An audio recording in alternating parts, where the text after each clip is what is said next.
പശ്ചിമേഷ്യയിൽ ഇറാനും അമേരിക്കയും ഇസ്രയേലും തമ്മിലുള്ള സംഘർഷം കനക്കുന്നതിനിടെ ഇസ്രയേലിൽ ഇറാന്റെ കനത്ത മിസൈൽ ആക്രമണം. ടെല്ലവീവിലും ഹൈഫയിലും ഇസ്രയേലിന്റെ സൈനിക കേന്ദ്രത്തിലുമാണ് പുലർച്ചെ ആക്രമണം ഉണ്ടായത്. വടക്കൻ ഇസ്രയേലിലെ ജനങ്ങൾ ഷെൽട്ടറുകളിൽ അഭയം തേടിയിരിക്കുകയാണ്. മധ്യ ഇസ്രയേലിലേക്കും വെസ്റ്റ് ബാങ്ക് പരിസരത്തേക്കും ഇറാൻ ആക്രമണം വ്യാപിപ്പിച്ചെന്നാണ് IDF സ്ഥിരീകരിക്കുന്നത്. ആക്രമണങ്ങളിൽ ആളുകൾക്ക് പരിക്കേറ്റത് സംബന്ധിച്ചോ നാശനഷ്ടങ്ങളോ വ്യക്തമല്ല. ടെല്ലവീവിലെ ഭൂഗർഭ ഷെൽട്ടറുകൾ ഇന്നലെ ഇറാൻ മിസൈൽ ആക്രമണത്തിലൂടെ തകർത്തിരുന്നു. ടെല്ലവീവിലെ അതീവ രഹസ്യ ഷെൽട്ടറുകളിൽ ഒന്നായിരുന്നു ഇതെന്നാണ് റിപ്പോർട്ട്. മിസൈലുകളുടെ അവശിഷ്ടങ്ങൾ പതിച്ച ഒട്ടേറെ പേർക്ക് പരിക്കേറ്റതായും വലിയ തീപിടുത്തമുണ്ടായതായും ടൈംസ് ഓഫ് ഇന്ത്യ റിപ്പോർട്ട് ചെയ്തിരുന്നു.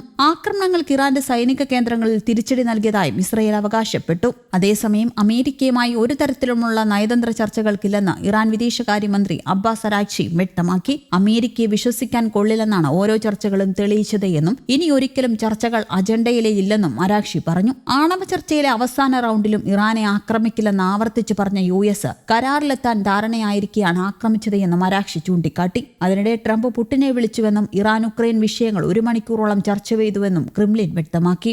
ഉക്രൈൻ യുദ്ധം അവസാനിപ്പിക്കാൻ US പ്രതിജ്ഞാബദ്ധമാണെന്ന് ട്രംപ് ആവർത്തിച്ചുവെന്നും റഷ്യ പറയുന്നു. നിലവിലെ രാജ്യാന്തര സാഹചര്യങ്ങൾ വിശദമായി 2 നേതാക്കളും ചർച്ച ചെയ്തുവെന്നും തുറന്ന ചർച്ചയായിരുന്നുവെന്നും ക്രെംലിൻ വക്താവ് യൂറി ഉഷ്കോവ മാധ്യമപ്രവർത്തകരോട് വെളിപ്പെടുത്തി. അതിനിടെ US-ഉമായും ഇസ്രയേലുമായി യുദ്ധം തുടരവെ ഇനി നയതന്ത്ര ചർച്ചകൾക്ക് സ്ഥാനമില്ലെന്ന് ഇറാൻ പരമോന്നത നേതാവിന്റെ വിദേശനയ ഉപദേഷ്ടാവ് ഖമാൽ ഖരാസി പറഞ്ഞു. അമേരിക്കൻ വാർത്താ ചാനലായ CNN നൽകിയ അഭിമുഖത്തിലായിരുന്നു ഖരാസി നിലപാട് വ്യക്തമാക്കിയത്. US പ്രസിഡന്റ് ഡൊണാൾഡ് ട്രംപ് വാഗ്ദാനങ്ങൾ പാലിക്കില്ലെന്നും വഞ്ചിക്കുമെന്നും ഖമാൽ ഖരാസി പറഞ്ഞു. തങ്ങളിത് 2 തവണ നേരിട്ട് പറഞ്ഞതാണെന്നും ചർച്ചകളിൽ ഏർപ്പെട്ടിരിക്കവെ അവർ തങ്ങളെ ആക്രമിച്ചെന്നും ഖരാസി പറഞ്ഞു.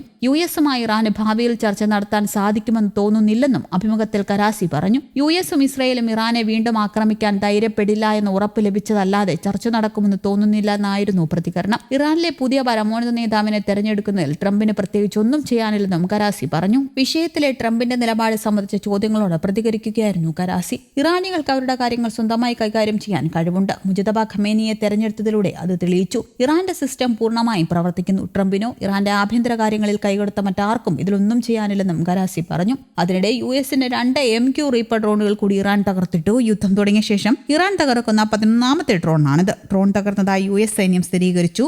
ഈ യുദ്ധത്തിലെ ഏറ്റവും വലിയ സൈനിക ഉപകരണ നഷ്ടങ്ങളിൽ ഒന്നാണിത്. 300 കോടിക്കടുത്താണ് ഈ ഡ്രോണിന് വരുന്ന ചിലവ്. നഷ്ടപ്പെട്ട ഡ്രോണുകളുടെ ആകെ ചിലവ് $300 മില്യൺ വരുമെന്നാണ് കണക്കാക്കുന്നത്. നിരീക്ഷണ ദൌത്യങ്ങൾക്കും കൃത്യതയാർന്ന ആക്രമണങ്ങൾക്കുമായി ഉപയോഗിക്കുന്ന പൈലറ്റ് ഇല്ലാ വിമാനങ്ങളാണ് MQ-9 റീപ്പർ ഡ്രോണുകൾ. അത്യാധുനിക വ്യോമ പ്രതിരോധ സംവിധാനങ്ങളുള്ള സാഹചര്യങ്ങളിൽ ഈ വിമാനങ്ങളെ എളുപ്പത്തിൽ ലക്ഷ്യം വയ്ക്കാൻ സാധിക്കുമെന്ന് പ്രതിരോധ ഉദ്യോഗസ്ഥർ പറയുന്നുണ്ട്. അതിനാൽ ശക്തമായ വ്യോമ പ്രതിരോധ സംവിധാനങ്ങളുള്ള മേഖലകളേക്കാൾ പ്രതിരോധ സംവിധാനങ്ങൾ കുറഞ്ഞ ഇടങ്ങളിലേക്കാണ് ഇത്തരം ഡ്രോണുകളെ പറഞ്ഞയക്കാറ്. പരമാവധി വേഗത മണിക്കൂറിൽ ഏകദേശം 480 കിലോമീറ്ററാണ്. ഫൈറ്റർ ജെറ്റുകളെ അപേക്ഷിച്ച് വളരെ കുറവാണ്. ഫൈറ്റർ ജെറ്റുകൾക്ക് മണിക്കൂറിൽ ഏകദേശം 1200 മുതൽ 1900 മൈൽ വരെ വേഗത കൈവരിക്കാൻ സാധിക്കുന്നതാണ്. അതേസമയം ഇറാൻ അമേരിക്ക സംഘർഷം ഉടൻ അവസാനിക്കുമെന്ന US പ്രസിഡന്റ് ഡൊണാൾഡ് ട്രംപിന്റെ പ്രസ്താവനയ്ക്ക് ശക്തമായ മറുപടിയുമായി ഇറാൻ രംഗത്തെത്തി. യുദ്ധത്തിന്റെ ദൈർഘ്യം നിശ്ചയിക്കുന്നത് അമേരിക്കയല്ലെന്നും മറിച്ച് തങ്ങളാണെന്നും ഇറാന്റെ ഇസ്ലാമിക് റവല്യൂഷണറി ഗാർഡ് കോർപ്സ് വ്യക്തമാക്കി. മേഖലയുടെ ഭാവി ഇപ്പോൾ ഇറാൻ സേനയുടെ കൈകളിലാണെന്നും അവർ കൂട്ടിച്ചേർത്തു. News desk Kerala Kaumudi.